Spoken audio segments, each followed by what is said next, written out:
Welcome to the Fantasy Footballers Dynasty Podcast with Borg, Betz, and a Baller.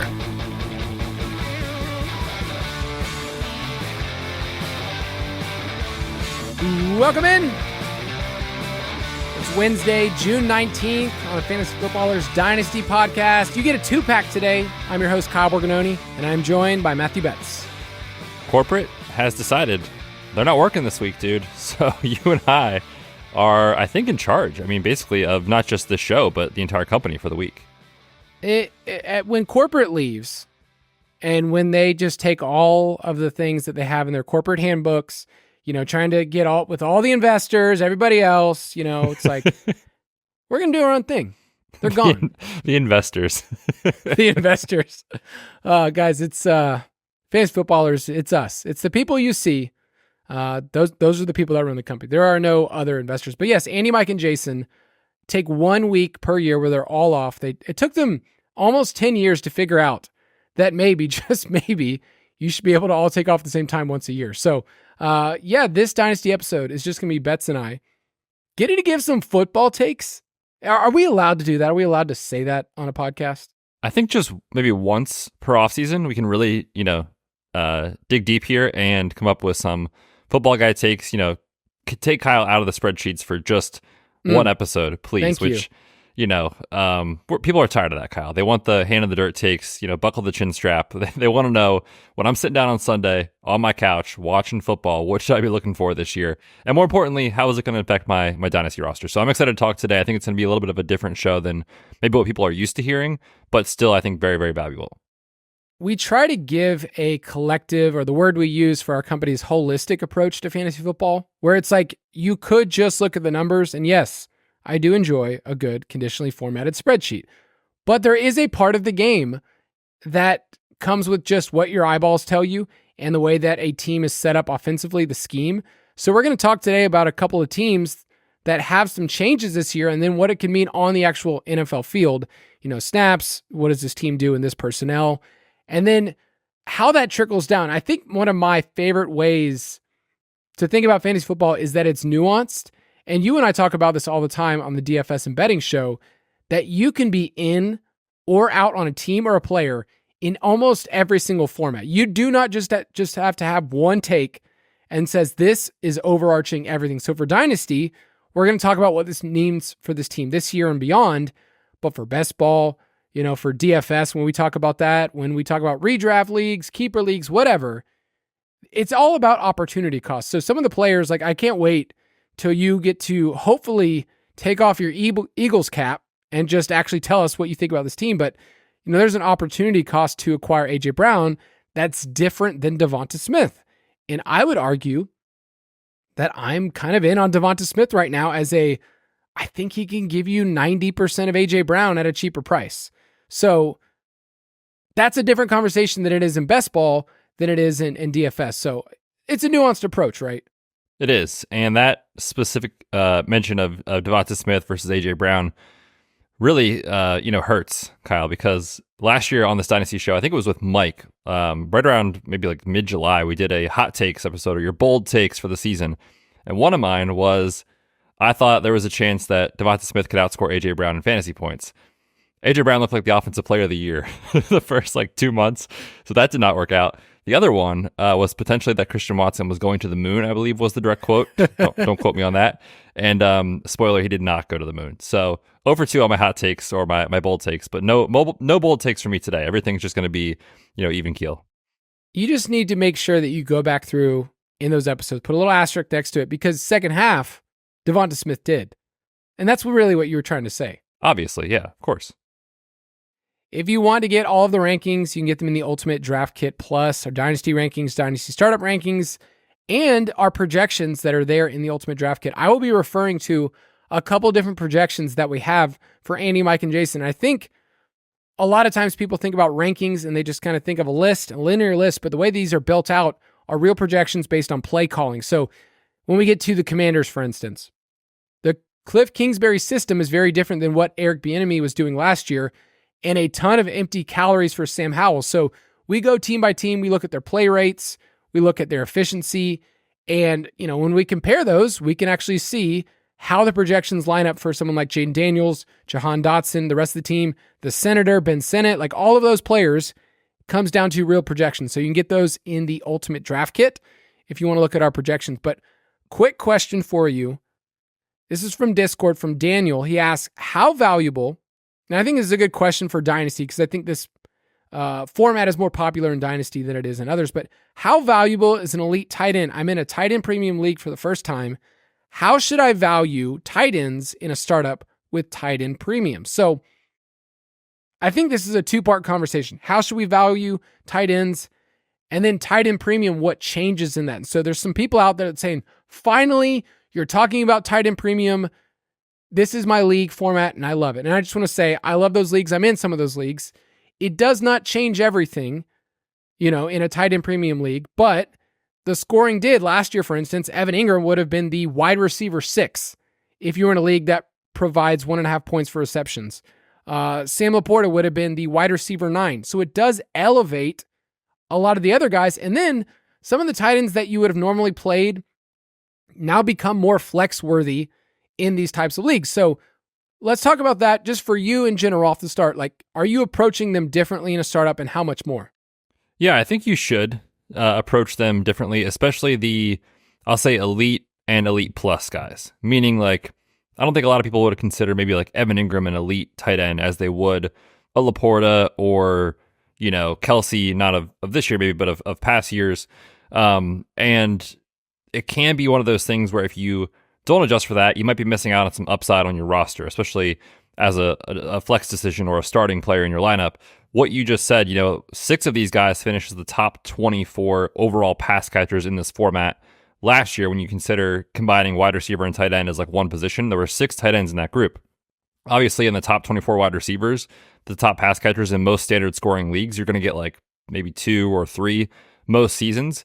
So it does elevate those guys that can give you volume for sure. And the names on the list are the guys, right? It's like Laporta, Hawkinson, Kelsey, Kittle, and Njoku had a really nice run down the stretch last year. Those guys made the leap. I would be very, very careful overvaluing like fringe or bench guys, either as a trade piece on your roster or in a startup, where it's like, I'm trying to think of a good example of like, Cole Kmet, like he's fine as like your tight end 2 in Dynasty or something like that. But like, just because it's tight end premium doesn't really make me more excited to roster him. But if I have Evan Ingram or I have Laporta, not only am I excited to have them just period, but now in tight end premium, I'm very, very excited to add those guys because of what they can give you in a PPR format. So just make sure you're not overvaluing like the fringe tight end 2 type of guys. I think that's where people get in trouble. Yeah, tight end, let's just call it 7 through 20, is kind of the guys that get elevated a lot in startup drafts where it's like, oh, I want to double up here because the rest of the league isn't doing this, but the elites are the elite. And in this type of format, the rising tide lifts all the boats. Keep in mind last year, 2023 gave us the most tight end receptions in NFL history. I mean, Evan Ingram almost broke the record. 23% of completions went to tight ends. That's the highest in almost 12 years. Yet, those receptions weren't that valuable. It was the fewest fantasy points per reception since 2011. And we had the fewest receiving touchdowns to tight end. I mean, tight end comes down to touchdown. That's what the position is. They're never going to be the position that's going to command a huge target share compared to the other ones. So you're going to find 4 to 5 offenses that funnel their targets through the tight end position. But it really does still come down to touchdowns. So for me, opportunity cost is really the name of the game. And in a startup draft, you will find people that look at tight end premium and then elevate all of the group. When if you're just starting one, it doesn't dramatically change for me anything outside of like round 4 or 5. Like the top 4 to 5 rounds, I get it. Grab your Dalton Kincaid where you want to grab McBride. But the rest of the guys, it doesn't. If you have a league that does, and some people advocate in these leagues, you need a wide receiver tight end flex spot, then it does give some room for some of these tight ends to be more flex worthy in those types of formats. But I think for me at the end of the day, acquiring an elite tight end in these leagues, they kind of get boosted up to being in that, like you said, if Evan Ingram finishes the wide receiver 6 last year, that doesn't mean he's that valuable or Sam Laporta is as valuable as a top 10 wide receiver. A wide receiver is still more valuable to me in a dynasty format, given the longevity, given the volume, and some of these offenses. So for instance, AJ Brown, wide receiver 5. Evan Ingram was wide receiver 6. They're nowhere close in valuation in a startup league, even with tight end premium. It's just end of scoring format. So in these leagues, are you trying to overpay for a tight end, elite tight end, knowing that like those top 5 to 6 guys matter more? I don't think I'm trying to overpay, but they definitely are more of a priority, like in a startup draft to me than otherwise. Now, I still love elite tight end in Dynasty, like just the weekly, positional advantage of being like, I have Kincaid or I have, Laporte or any of these guys that are, the top 6 or 7 options. You just plug it and you set it and forget it every single week. There's something so nice about that. And you know that those guys too, especially this year, like the landscape has changed where it wasn't, for a while, it was just Kelsey and then kind of like tier 2 was like Mark Andrews and then it was like the other guys. And now we have so much youth at the position. So if I'm doing a startup now, then I am actually prioritizing those guys a little bit more. But it's always, like you said, opportunity cost. So make sure you're not overvaluing them too much. Make sure you're not reaching when, you want to make sure the positional value is there. Tight end premium is a great idea.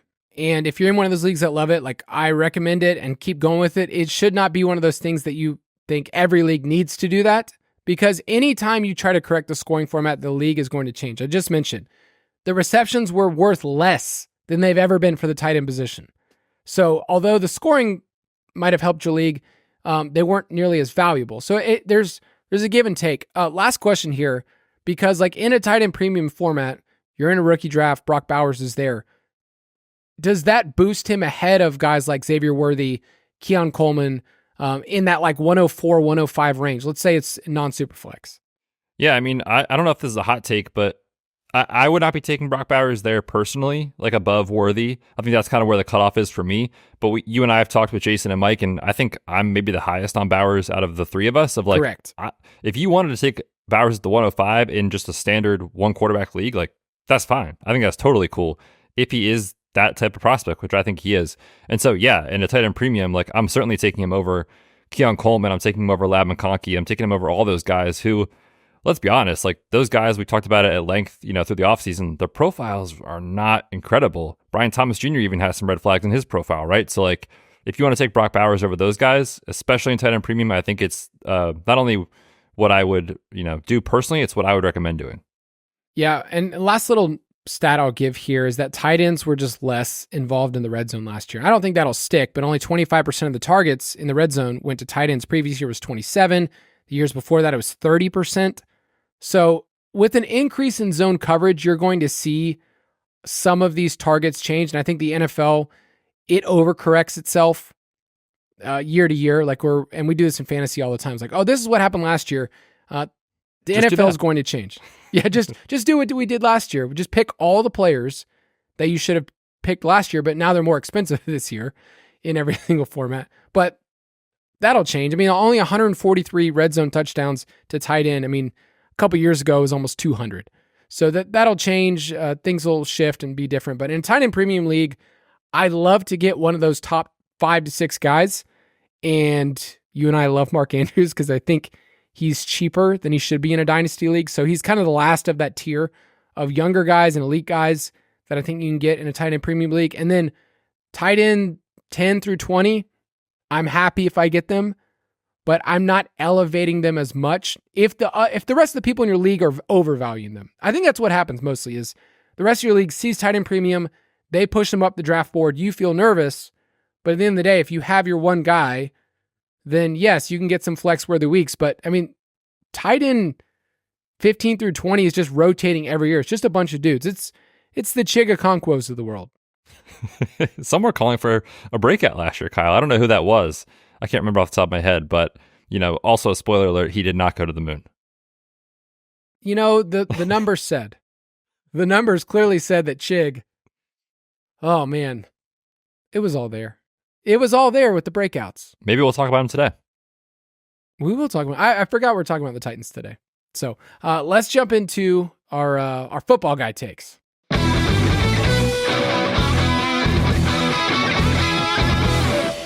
Storylines.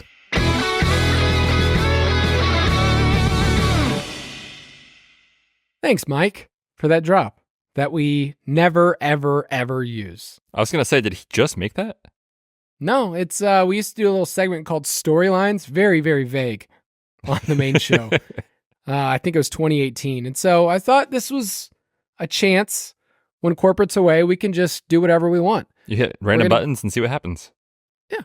We're going to get some football takes here. And by football takes, what we mean is we're going to go through a couple of different offenses that have some change heading into 2024 and kind of walk through what it could look like on the field for these teams.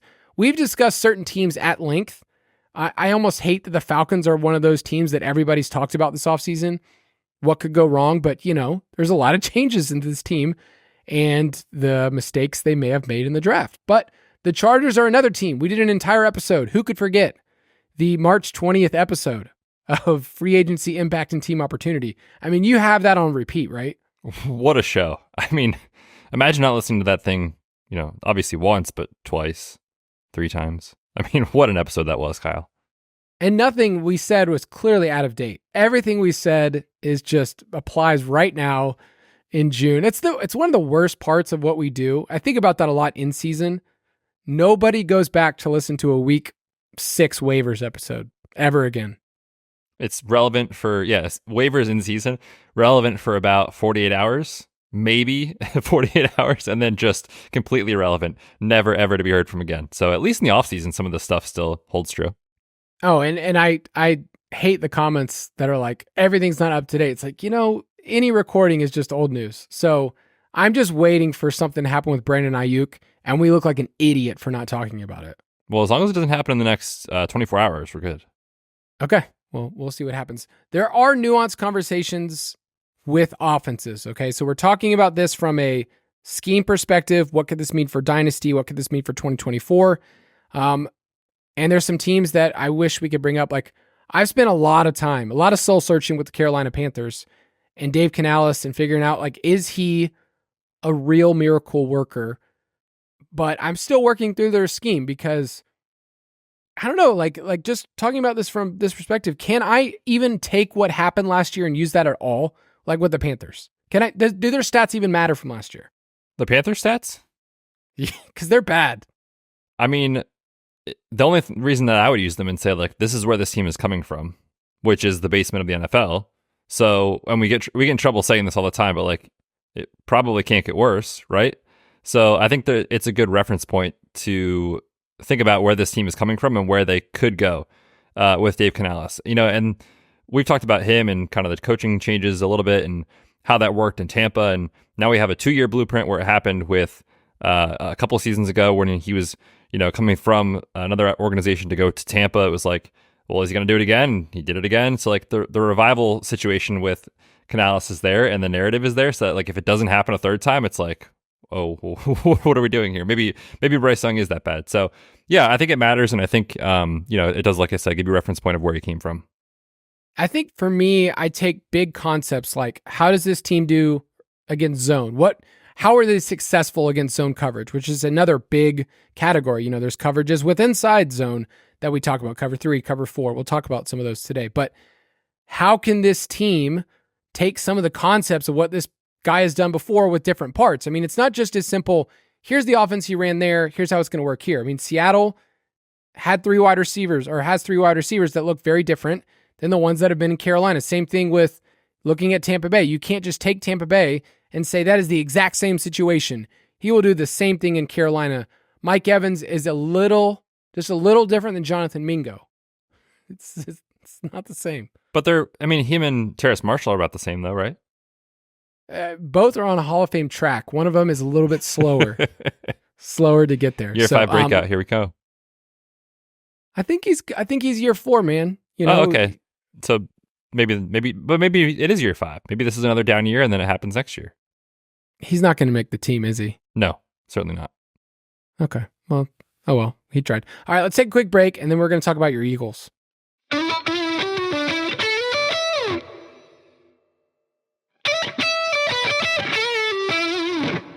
Betz, take out all of your homerism, everything you've ever thought about this team. Just place it aside for a little bit. Okay, now we actually are going to talk to Betz about the Eagles because, he knows a lot about them. But I think you do have a pretty good, sobering approach to a team that down the stretch was terrible. I mean, just we got there. I mean, through the first 12 weeks, they were 10-1, third in points per game, fourth in plays per game. And then it just fell downhill where it was 1-5. They lost to the Buccaneers. And from a football perspective, this team ran into a couple issues. One, it was more man looks, including the highest rate of cover zero in the NFL. Their team had to kind of transform how they played, even though it was the same personnel. That's the part that's hard for me when I look at what they did offensively. Brian Johnson got fired because it's not like they had a catastrophic injury and you could just blame it. Like, this is pretty much the same team, and yet defense is kind of adjusted against them. So the one high safety looks that they saw a lot, which is basically daring Jalen Hurts to beat them over the top. I found this out. He was the same in fantasy points per dropback against one high safeties in that span as like Tommy DeVito in the Giants. Like, defenses figured out that Brian Johnson did not have any creativity, and the team just nosedives over the final 2 months. So from your perspective, did it just feel like it was very predictable over those last, what was it, 6 weeks? Yeah, you could kind of almost feel it coming too. Like, there was the Commanders game where like they barely edged them out. It almost went to overtime, or maybe it did go to overtime. I can't remember. But they almost lost to the Commanders. Commanders played them tough both games. And then there was like another game right after that where they had to come back and win. And Eagles fans were like, this is great. We're 9-1. Everything's great. And I'm like, they can't keep winning this way. Like, eventually when they face good teams, they're going to get smacked. And then Debo and Christian McCaffrey just ripped their souls out, and it was just done. That's like when the downfall happened, when they just got boat raced by San Francisco in that week, and then things really fell off a cliff. You had a little bit of like the Jalen Hurts knee issue affecting his mobility. You had just variance, right? Like, they were winning those close games and they weren't. You also had, I think, just a locker room that, like, I don't know that anyone believed in either side of the ball. The Matt Patricia experience on defense or the Brian Johnson experience on offense. So there was just like disconnect between everyone and no time to fix it. Like, in season, 1 week will not fix it, right? And I don't think Brian Johnson really had, his play calling up to speed of where it needed to be in today's NFL. It was super stale, almost no pre-snap motion. AJ, you line up over here. Devonta Smith, you line up over there. We're going to go in shotgun with Hurts, and those are the plays. And obviously, that can work every now and then, play to play. But the best offenses in the NFL are the ones that change it up all the time, change the formation, change the personnel, change the looks, play action, like all these things. And the Eagles offense just got very, very stale, and they said, hey Jalen, go win this for us. So that's kind of what happened, in my opinion, down the stretch. And obviously you saw a massive fall off for your fantasy players on your team and just the team in general. I forgot you mentioned Matt Patricia. I forgot that down the stretch, they basically were like, let's mix up how we do this. We're getting killed in the secondary. Let's make Hassan Reddick like a coverage guy. Let's run 3-4 scheme. Let's drop our best edge rusher into coverage here, and they'll never see it coming. Not surprisingly, it didn't work out. So, the nice thing though is, like, I think the team did a decent amount of self-scouting in the offseason. It was like, okay, priority one, Darius Slay, James Bradbury are on the back nine or last hole of their career. Like, they're just getting torched out there. Let's invest in the secondaries. They bring back Chauncey Gardner-Johnson. They draft Cooper DeJean. Like, they kind of really, I think, do think they self-scouted, took Quinyon Mitchell in round one. Like, they kind of knew, like, that's not working. So at least you have that going from the front office perspective. But yeah, man, the Patricia situation was not good. All right, so let's talk about what this offense can be moving forward, because it's Kellen Moore. So in theory, we can get more plays, at least under center, maybe some pistol formations. But, this team was number one in shotgun rate. So what they've had working for them was, like you said, a very predictable play calling. Over time, I think if this team mixes up a little bit from just only shotgun and have more pistol formations, just things where you're creating more play action, the overall offense hopefully can be more efficient. Hurts has 87 red zone rushing attempts over the last 2 seasons. So I'm worried that over time for fantasy, things shift, things change, because we kind of say this is what's going to happen. He's already 5th all time in rushing touchdowns by a quarterback in 62 games. So I'm thinking about the way that they invested in this team with Saquon Barkley, a new center in Cam Jurgens, who played right guard, but Jason Kelsey's gone. how do you see the distribution of the running game before we get to the passing game? Because with Kellen Moore's teams, there was an issue last year with the Chargers running game. Like it was a big issue, but it was also a personnel thing. They had some injuries and stuff. But how do you see the distribution of the rushing touchdowns with Kelsey gone and a different offense? Like they can't just say like, okay, we're going to keep trying the same thing that's been working, tush push only. I mean, this is a different offense. It is, but specifically what you're talking about, like when they get in close, I mean, if you are one of the more analytically, minded teams in the NFL, which the Eagles are, and you see that the tush push works on, I don't know the numbers in front of me, but 97+% of the time, why would you stop? And some people have argued like, well, Kelsey's gone. Are they going to be able to do it? I think they're going to spend a lot of the offseason trying to figure out, replicating that and saying, let's keep doing it until they stop us. So I still think when they get in close, the 2, the 1, like it is going to be Jalen Hurts. But, last year, this team kind of lacked like a true dependable goal line back. And what I mean by goal line is more like inside the 5. Swift was fine. I think he ran bad maybe on variance there, but like Kenny Gainwell is not the dude you want in there, right? Like, so What? I know, shocking. And Rashad Penny didn't even get on the field. So, they kind of lacked like a dependable guy in all facets of the game. And that's why I think the Saquon Barkley signing makes sense. And so, yeah, I do think you'll maybe see a little bit less in touchdown department for Hurts, but still when they get on the 1, it's going to be him. That's the worry for Saquon is when they get in that close, is there actual, 12, 13 touchdown upside for Saquon Barkley in fantasy? I don't see it as long as the tush push is there, but it's obviously a more efficient offense, I think, relative to compared to what he saw in New York. Yeah, we have a great article on the site called Analyzing Offensive Line's Effect on Running Back Performances by Sam DeSorbo. And I was looking at that article through the lens of Saquon Barkley and the massive upgrade that this team is compared to New York. So I think his floor feels really good even at age 27. It's hard for me to invest in a running back at that age. But if you're one of those teams, just says like, I need 1 year where I can count on somebody as RB1. Like I feel like the floor is so much higher than what I could have projected in New York, where he could have gotten all the volume in the world, but he was asked to pass block a ton. I think it was 19%. It's just a crazy rate of what he was asked to do compared to, other people. So I think overall Saquon's floor feels high, but I think the overall touchdown upside of 15 feels like not even on the table at all.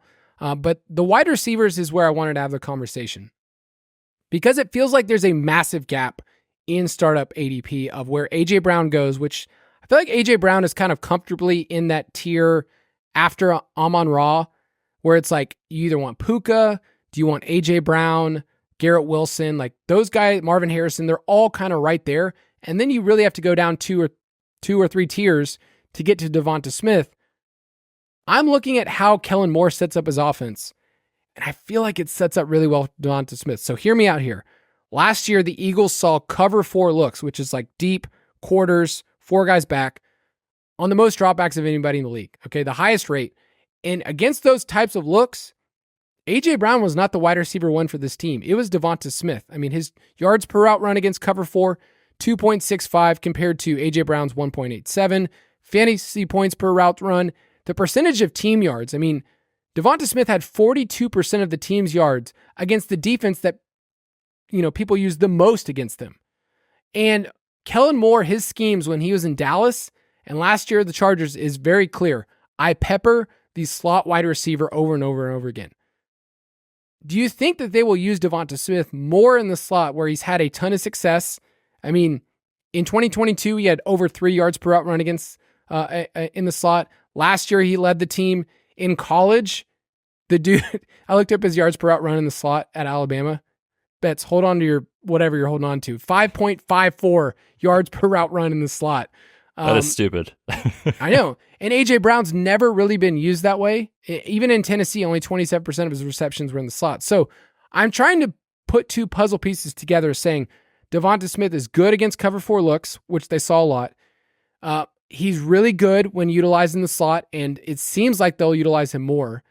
And I don't think Paris Campbell is the answer in the slot. So it just makes me think this is a good scheme fit for him. What's so funny about Paris Campbell is I saw this the other day. It was like signs in fantasy football, at the time it was May. Signs, it's May. Paris Campbell hype in minicamp. It's like every year it happens.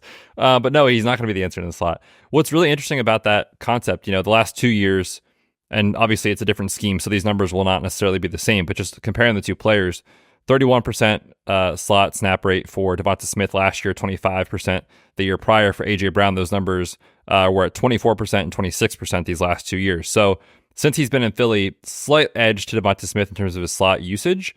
And like you're mentioning, just in this Kellen Moore scheme, if that grows, let's say that gets up to 40%, something like that, like, yes, he'll get way more layup targets, which he never gets right now, right? Like a lot of those go to A.J. Brown on the quick hitters, the crossers, stuff like that. Whereas Devonta Smith, not that A.J. Brown can't win downfield, obviously he can, but Devonta Smith, like you're mentioning, is asked to do that way more. He was in the past scheme. So I think it's really interesting because, and I would draft these guys kind of where they're going. Like I took A.J. Brown on our last show last week at the 1-2 turn. It was like 201 or 202. And Devonta Smith went a full round later or 2 rounds later. But I still think Devonta Smith is like a rock solid asset in Dynasty. And everyone views the gap between those two players as just massive. I think there should be a gap. I just don't think it should be as big as the market suggests. And like you're saying, with this scheme with Kellen Moore, if that does grow, then we're looking at a player who could easily outperform his ADP, in redraft circles or in Dynasty. Yeah, I think it's just a good buy opportunity for Devonta Smith where there is a variable. I mean, A.J. Brown just got a bag. Smith just got a bag. So they're both well paid. They're both tied to this team. Hurts is paid. You kind of have some security of what this team is. I just think that this team, there is a future where things look a little bit closer together rather than it's like there's a clear 1, he's a 2. I mean, Philadelphia was their motion rate last year, just 11% of their plays, they put a man in motion. By far, the lowest rate in the NFL. That will not be the same under Moore, who ranked 7th last year and 7th in pre-snap motion rate. And I looked up this stat. A.J. Brown was 5th in the league in receiving yards. So he was good. He had 1456. But he had fewer receiving yards on plays in motion than Jonnu Smith, the great Jonnu Smith. So things will change, and I think that the gap is closing. So my takeaway is look at this offense, look at who they utilize in the slot, and just kind of, pay attention to what they're saying in training camps and what they're saying over the next couple of months and saying, okay, we're seeing more slot looks for Devonta Smith. And you can go back to this episode and just go ahead with it. So I also think you've seen this a lot too. Like this is going to be a team that's going to be paced up, right? It's going to move fast. Yeah, for sure. Last year, they dropped to 17th in pace. The Eagles did. With Shane Steichen 2 years ago, they were first in pace. And so you were like, oh, baby, like we're getting plays per game. We're getting not just plays just to have plays, but like efficient plays. And it was incredible in 2022. Really dropped off last year. Kellen Moore comes in at OC. His offenses have ranked first, second, and fourth in situation neutral pace during his time in Dallas. And then last year with the Chargers, they were fourth in pace and third in no huddle rate. For fantasy, I mean, we love that. Not only do you add play volume, but you get players who are capable of being super efficient, which leads to just fantasy goodness. So I think both of us are on the side of things of like, let's just remember how good it was in 2022. Let's remember how good it was in the first 2 months of the season last year and kind of just wash away the last 6 weeks because there's still so much to like about this offense, the depth chart, and now the scheme change, I think adds so much more excitement in fantasy. So just like remember the good times, remember the person that you dated a while back and how great that is. But whoever your most recent person is, just delete them. Just gone. They're gone. No. Never happened. This is dating advice. When ballers are gone, we're giving dating advice. That's what people come here for. Next team we're going to talk about, we're actually going to stay in the NFC East because I think the Washington Commanders are another team that I think we have to just throw out a lot of, like you actually can throw out last year and delete it from your brain with Sam Howell. I mean, this team, number 1 in pass rate. Sounds great. Led the league in pass attempts. Awesome. There wasn't a top 20 running back, a top 24 wide receiver, a top 12 tight end. It was really bad. We haven't seen that since 2015. Sam Howell decided that he wanted to throw the ball a lot.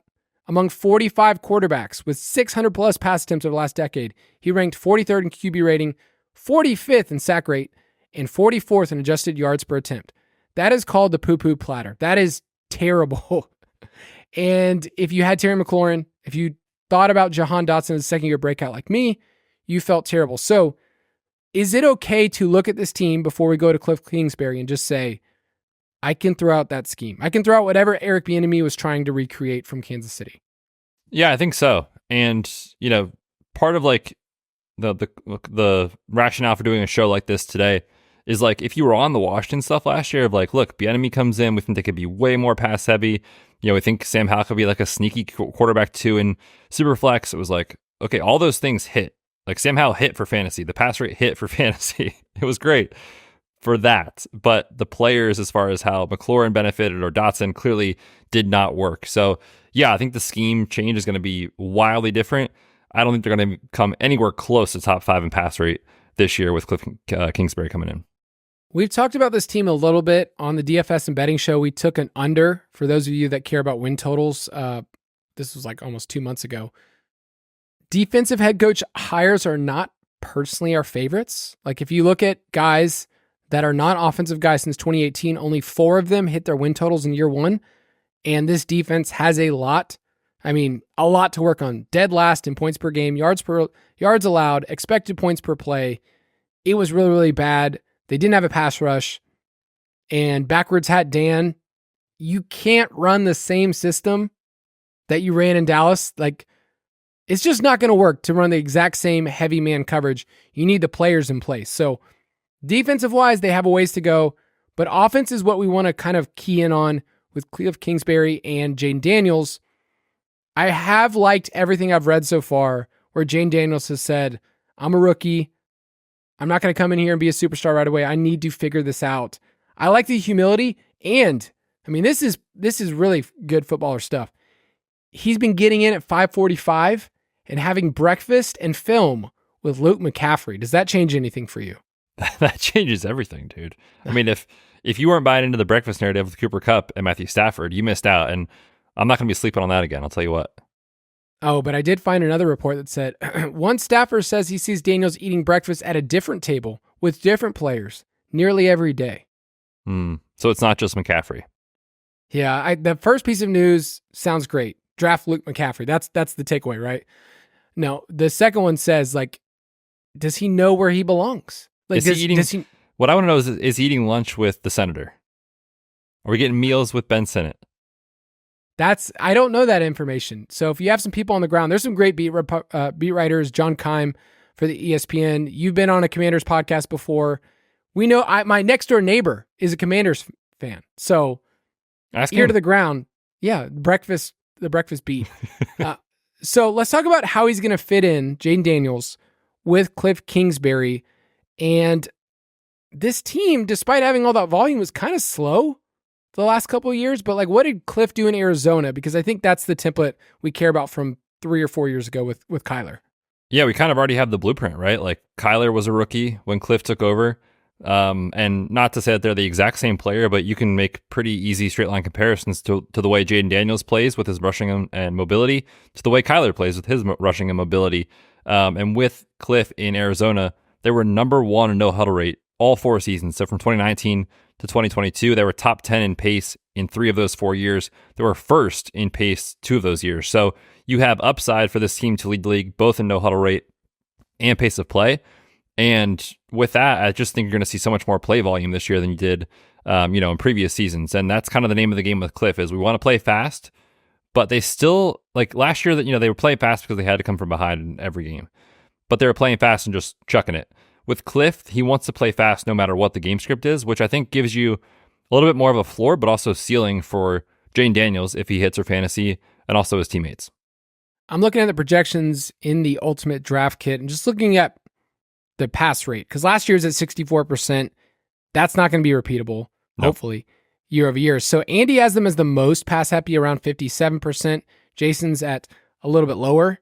55! And Mike's even lower than that, 54, which he just needs to bump it up one more number and we'd be just fine. But I think the problem when I look at a team like the Commanders is I want to buy into Jayden Daniels, and I have in a lot of different formats. Like, I'm totally fine. I took him in a Superflex league where it's like, okay, he's my QB1, getting some upside, plug together my QB2 spot. I just don't know how this team is going to look with 3 and 4 wide receiver looks.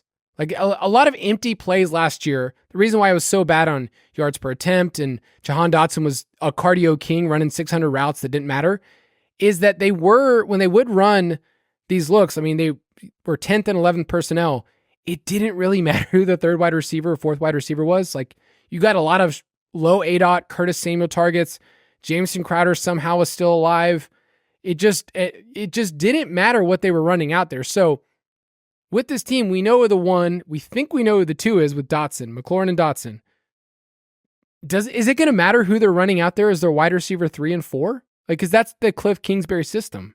Yeah, it is. But, when you think about not just like this team, but just top level perspective of what elite Russian quarterbacks do in fantasy, it's hard for them to support two guys on a consistent basis. Like if Jayden Daniels is running for 50, 60 yards a game and he's taking off all the time, that's obviously pass attempts away from, the play calling and away from the counting stats of targets to your wide receivers. So it's going to be super tough for him to support two as a rookie elite options, and supporting a third like flex worthy guy seems almost not possible, right? Assuming Dotson and McLaurin stay healthy. So like I like Luke McCaffrey as like an interesting kind of stash for Dynasty.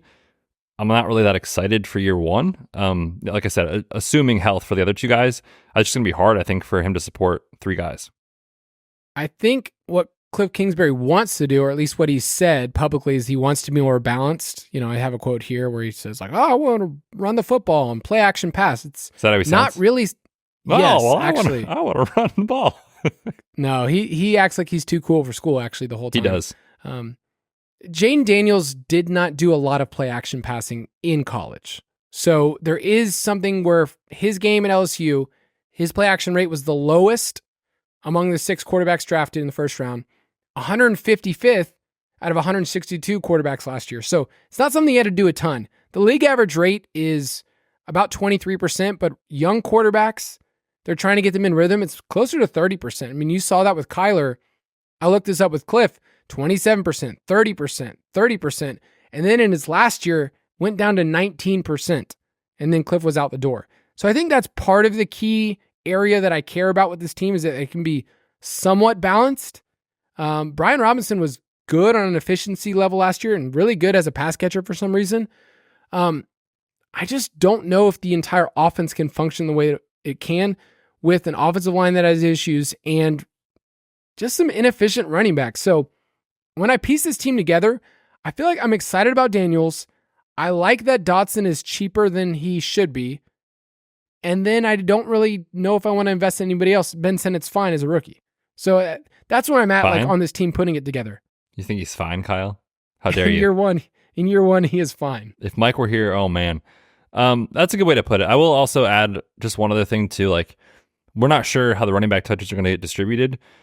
I kind of think Brian Robinson is like a sneaky trade target, a startup option for you, like cheap. Like I need an RB3 for this team. I need an RB4 because when it's a bet on what Eckler showed last year of just being wildly inefficient. Like usually those guys don't bounce back. Not saying it can't happen. It's just historically that's a pretty bad bet.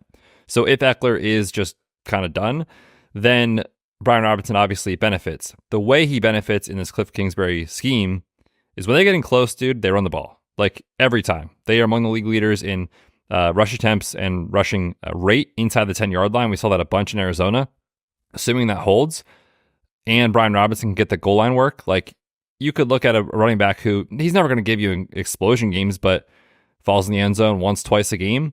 And now you're talking about a weekly flex play, no questions asked for fantasy. So yeah, I think he's interesting if you want to get someone on the cheap.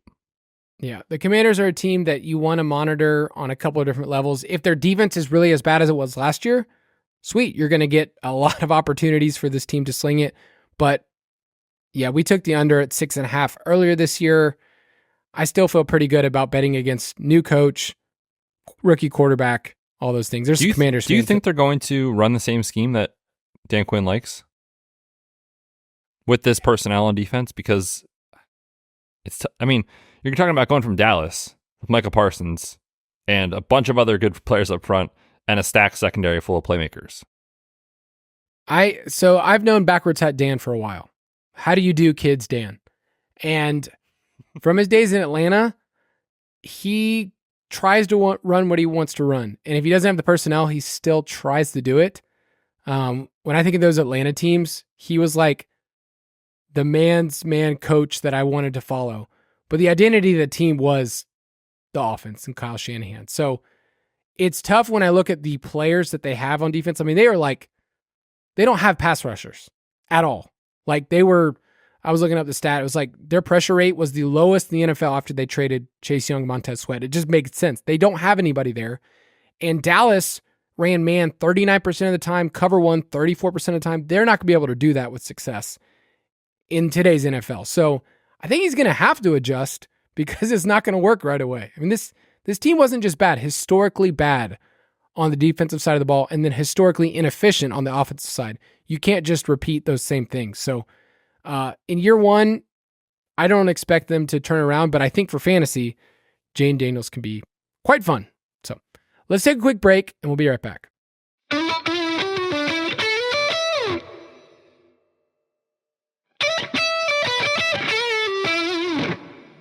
All right, I'm going to turn this over to Betz to start our conversation about the Titans offense, which looks a little different than the Tennessee Derrick Henrys and Ryan Tannehill and all those teams that were super fun to root for the last 4 or 5 years, but this is a different squad. Yeah, big time. I mean, maybe the Chargers are number one in terms of like what they looked like last year versus what they're going to look like this year. But the Titans are right there, maybe in the same conversation of just this team is not the same. When you look at the offseason moves, obviously Mike Vrabel is gone. Brian Callahan comes over from Cincinnati where he was the offensive coordinator.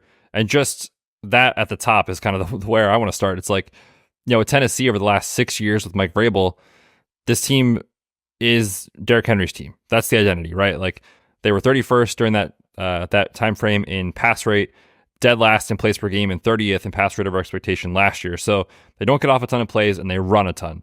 And then you look at what has Brian Callahan done during his time in Cincinnati, second in neutral pass rate during that season. So you're talking about a complete flip in identity. And then you look at their offseason moves. They let Derrick Henry walk. They sign Pollard to pair with Tajay Spears as like explosive backs in space, good pass catching backs. They signed Calvin Ridley to a massive, massive contract, bring in Tyler Boyd. So like they kind of are telling us with their actions of like what they want to do. That all sounds great, but Brian Callahan comes from 3 guys named Joe Burrow, Jamar Chase, and T. Higgins, and he's going to try to potentially implement the same scheme. Same guys. Will Levis, Calvin Ridley is not the same player he was in his prime back in like 2020, 2019. Tyler Boyd, who's clearly on the decline, and DeAndre Hopkins, by the way, like to give him credit, he was still very, very good last year from an efficiency standpoint, but clearly not in the same archetype of his career as Jamar Chase and T. Higgins. So I see how it works. I'm just having major questions of like, can it work with this personnel? Because there's so many, red flags in Will Levis's profile. And we'll talk about Calvin Ridley here in a minute, but like this looks like a contract to me that we look back in a year and a half and we're like, what were they doing? Like the writing was on the wall that he's not the same player, yet they paid him like he is a true alpha in the league. And I don't think he is anymore. Yeah. They basically paid him like he was coming off his rookie contract. Although he was, he was coming off his rookie. That was the only memo they had in the front office, was just like, this guy just finished his rookie deal. Like, oh, well, we got to pay him like he's 25, 26 years old. He's obviously in the prime of his career. Don't look at anything from last year. Just he's on his last year of his rookie deal. Sweet, we got 5 more years of this thing. I do like that he was trying to figure out how to recreate it. He's like, who can be the Tyler Boyd replacement? Tyler Boyd is in a perfect spot, the perfect time in his career to play this role for this team so that Treylon Burks, who we will probably never talk about again, can play. He's the gunner now, right? It's over. It's done. What a waste of a pick, by the way. Okay, so can this work is the question we're asking. The biggest variable is Will Levis, and the hardest thing for me is that you have to look at the first game where he destroyed the Falcons with 4 touchdowns. The rest of the time where he threw 4 touchdowns total the rest of the way. And just ask in shotgun, which is what the Cincinnati offense was, can it work? Like, can it work for Will Levis? So from week 9 on, he was dead last in adjusted completion percentage. Not good. We've mentioned so much, including his rookie evaluation last year, that he cannot see pressure, 4th most sacks in that span. He was under pressure on 45% of his dropbacks, and a lot of the pressure is related to him, actually taking this pressure upon himself. So the shotgun numbers, Betz, are not Not good at all. We looked up his off-target rate, which you can find on Fantasy Points data suite. It was worse in the league when he was just in shotgun. And man, Fantasy Points per dropback was bad. That in itself says, as a rookie, he was not good. But remember, the system that he was in Tennessee wasn't really stressing these concepts. It's not like they started out the year saying, hey, Will Levis, by the way, you're going to be a shotgun quarterback the entire year. It was, we're going to run this old school Ryan Tannehill offense, which I think his skill set from Kentucky, like, that's not what made him fun in college. It was him trying to be Josh Allen and trying to play hero ball. So I think I can look at some of those shotgun numbers and say this isn't a Brian Callahan system, but I don't know if he can be Joe Burrow-esque. Like, that's not what he's good at. He's not accurate. He's not good. He can push the ball down the field, which can help. But can anybody get open on this team deep? I mean, we're asking Calvin Ridley, DeAndre Hopkins, and Tyler Boyd to beat people deep down the field at this point in their career? What I think you're really asking is can Calvin Ridley do it? Because at this stage, like, Hopkins is more of that traditional possession type of receiver. Tyler Boyd just giving you slot snaps, and then it's like, Ridley, we need you to be the true alpha wide receiver one here, and we need you to win. Chig. Is Chig even going to see a target this year?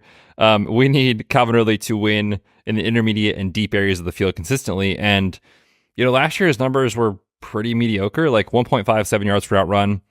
It's fine. 48th out of 84 qualified wide receivers. He was 42nd in first downs per route run. Again, fine.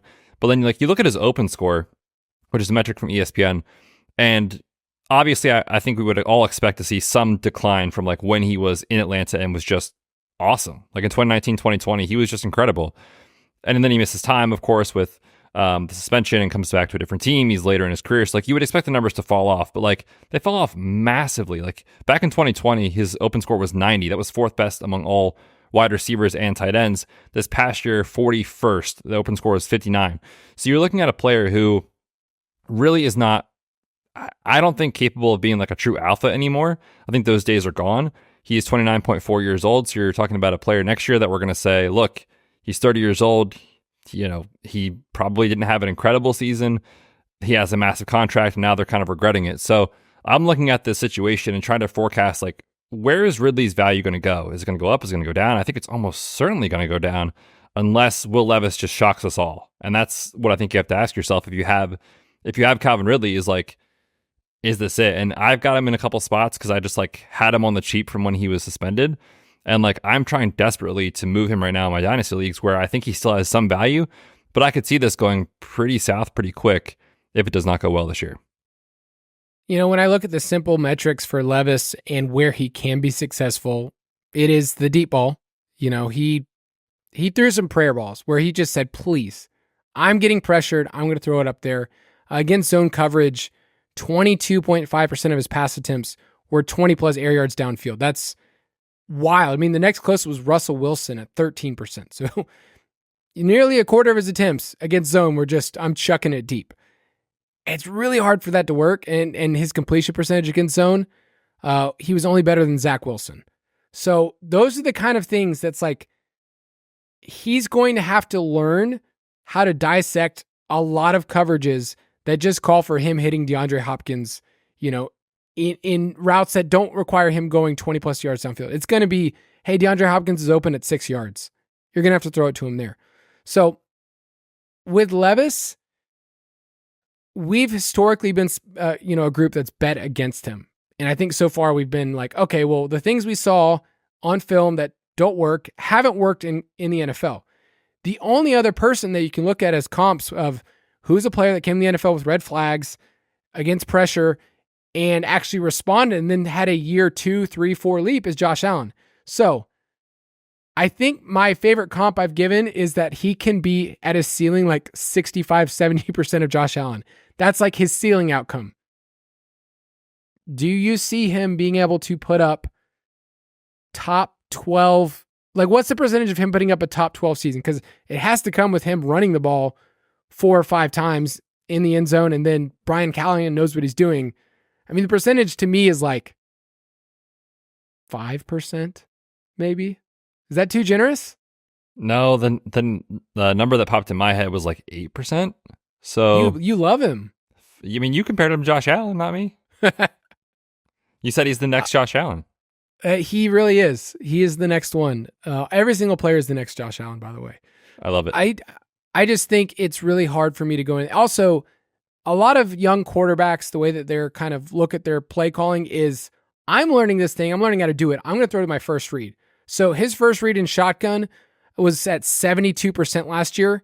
It's actually been an issue with Trevor Lawrence, where Trevor Lawrence has just continually said, I'm in shotgun. I'm throwing to my first read 78% of the time, which is just off the charts. Josh Allen, which we'll talk about in a second, has been at like 60%. We're like, okay, there's the play call, and yet I'm able to work through my progressions.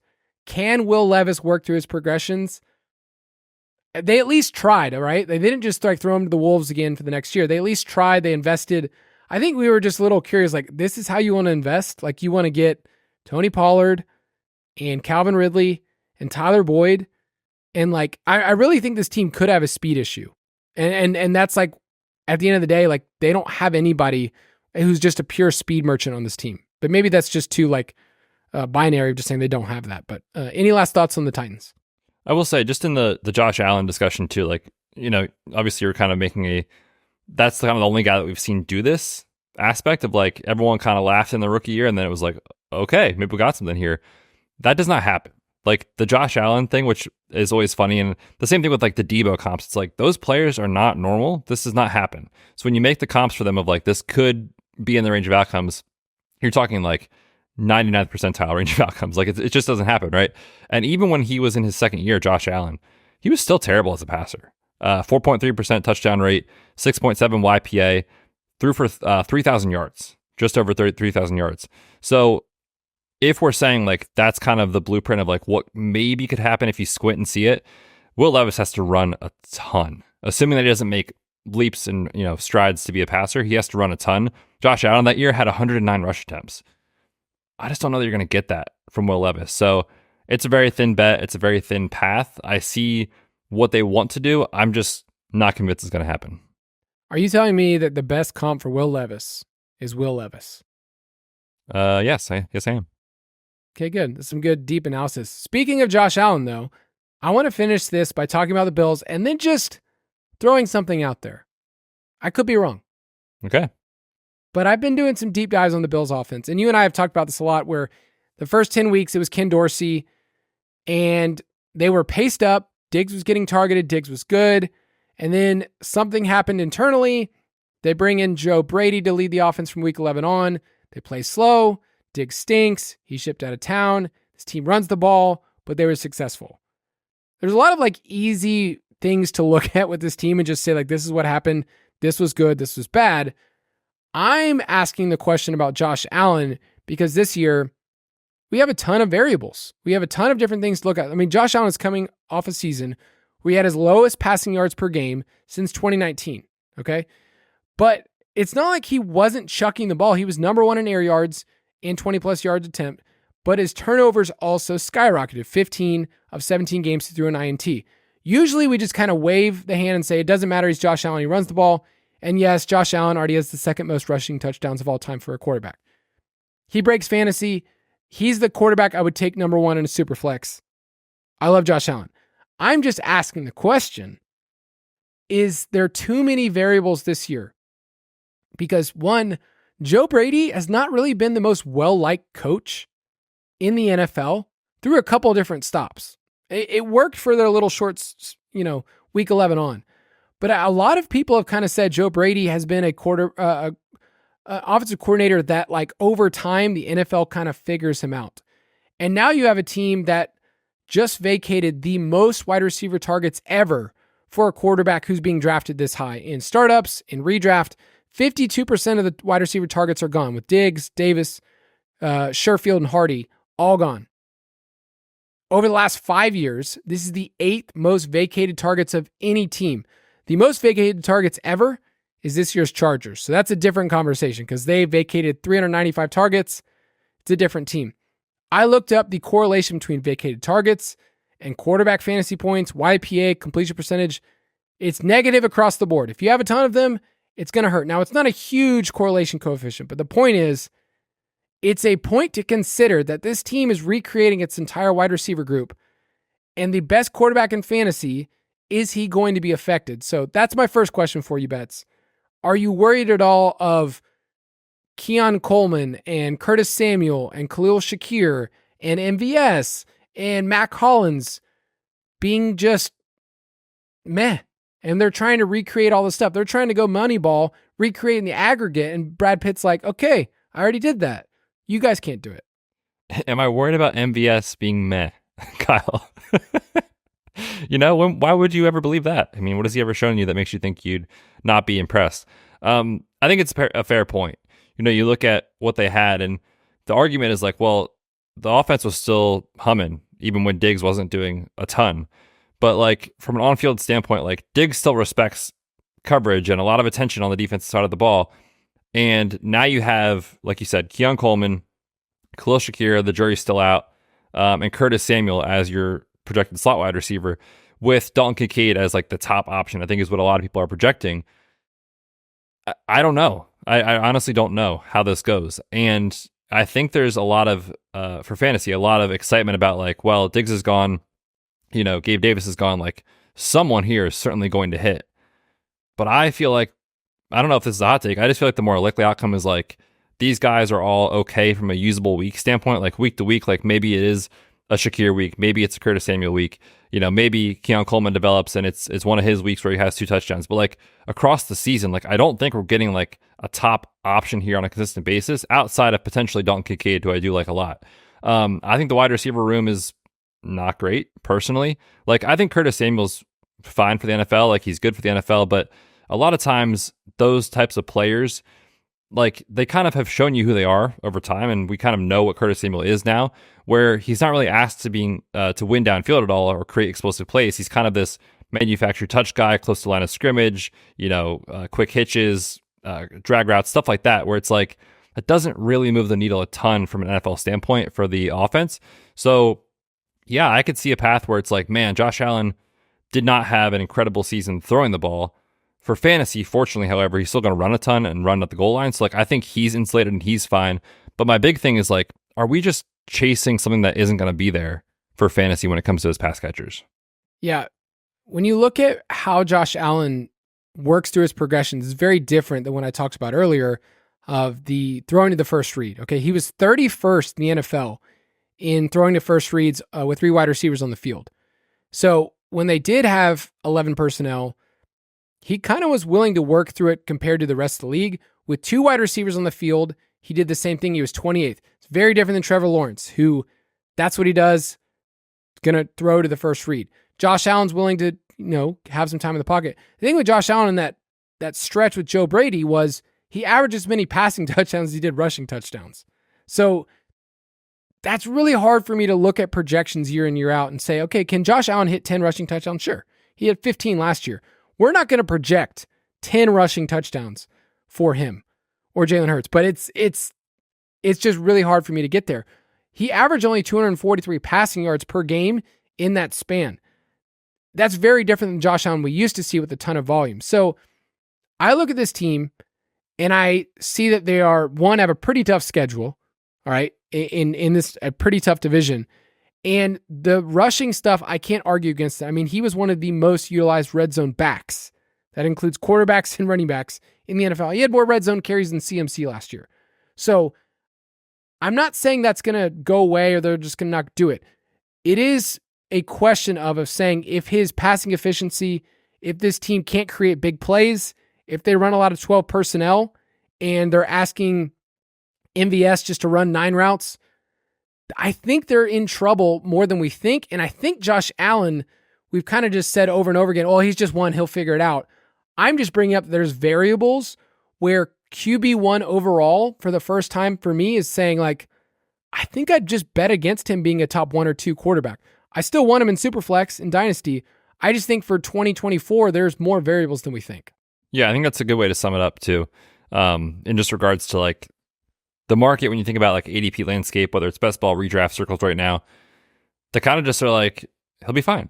Like he'll figure it out. He's fine. And I think he probably will, but I think we need to acknowledge like there's a chance that that's not the case, because if Keon Coleman doesn't hit, if Khalil Shakir can't take a year 3 leap and like be a true every down player, then yeah, we see offenses struggle all the time when they don't have the elite weapons at their disposal. I mean, his price in a Superflex league, I think hasn't changed at all. No. And like I said, I would take him at the 101. But I think there is a level of risk that we're not baking in for 2024 in this offense. And that's just all I wanted to bring up is like, hey, we can't just copy and paste what he's done the last 3 or 4 years. For sure. This is a different system. So there's more offenses that I would love to get into. I mentioned I've done a lot of research on Carolina and how it can work against zone coverage. We talked about Jacksonville. I mean, dude, we could talk about Pittsburgh one day if you just want to talk about Arthur Smith. And I mean, you're all in on Pickens, so I feel like we almost have to. I think I've convinced Andy that he's one of his. I think he's on the short list this year. Spoiler. That's a little inside nugget there for the people.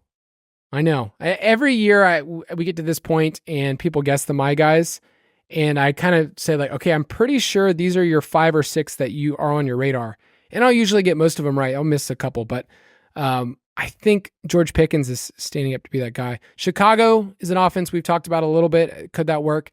And then, man, me and you, I think we've talked about the New Orleans offense more than any other offense together, and it has to work. That's more of our standpoint, right? I think, but man, behind Chris Olave, like, Rashid Shaheed, we've talked about, he's fine. He's like a fun, deep threat wide receiver who could continue to develop in the league, but this team is so thin, so thin on offense. If Olave misses time, it's over. I was going through their depth chart, looking at projections, and I was like, man, if this team like loses Olave, they're done. That's why you have to get Chris Olave, no matter what. You have to. All right, Betz, tell everyone bye. Oh, man, what an episode. Yes, no corporate this week. Someone will be back next week, but I actually will not be here next week because I am on vacation. So when you're listening next week, my feet will be in the sand. We'll see you next week. Thanks for listening to the Fantasy Footballers Dynasty Podcast. If you want to take your dynasty skills to the next level, check out thefantasyfootballers.com.